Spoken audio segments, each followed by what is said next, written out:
ഇജ്ജെങ്ങട്ടാ പോണേ? ഞാൻ എന്താ കടയിൽക്കാന്ന് കിടക്കോ? എന്താ നിങ്ങൾക്ക് വല്ല വാങ്ങണം? ഏയ്, എനിക്ക് വേണം. അല്ലേ നിക്ക് പറയുന്നേ എന്താണ്? ഇജ്ജ് എനിക്കുള്ള സിഗരറ്റ് വാങ്ങിക്കളാം. ശരി പോയിട്ട് ആ. A few moments later.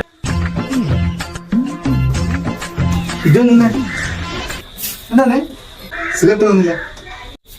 അത് കളഞ്ഞു വന്ന് കളഞ്ഞു. എന്ത് കളഞ്ഞു? സിഗരറ്റ്. സിഗരറ്റ് കളഞ്ഞു. ഹേ നിങ്ങളല്ലേ ഇത് പറഞ്ഞത് 2 സിഗരറ്റ് വാങ്ങിക്കളയാ? ഞാൻ വരുന്ന വഴിക്കാൻ ചാലി കളഞ്ഞു. എനിക്ക് വിവരമില്ലേ? സിഗരറ്റ് വാങ്ങിയിട്ട് വരാനാണ് ഞാൻ ഉദ്ദേശിച്ചത്. അത് നിങ്ങൾ സിഗരറ്റ് വാങ്ങിയിട്ടല്ല പറഞ്ഞേ, നിങ്ങൾ കളയാനല്ലേ പറഞ്ഞത്, അതുകൊണ്ട് ഞാൻ കളഞ്ഞു. എന്നെ കൊണ്ട് പറഞ്ഞിട്ട് കാര്യമില്ല.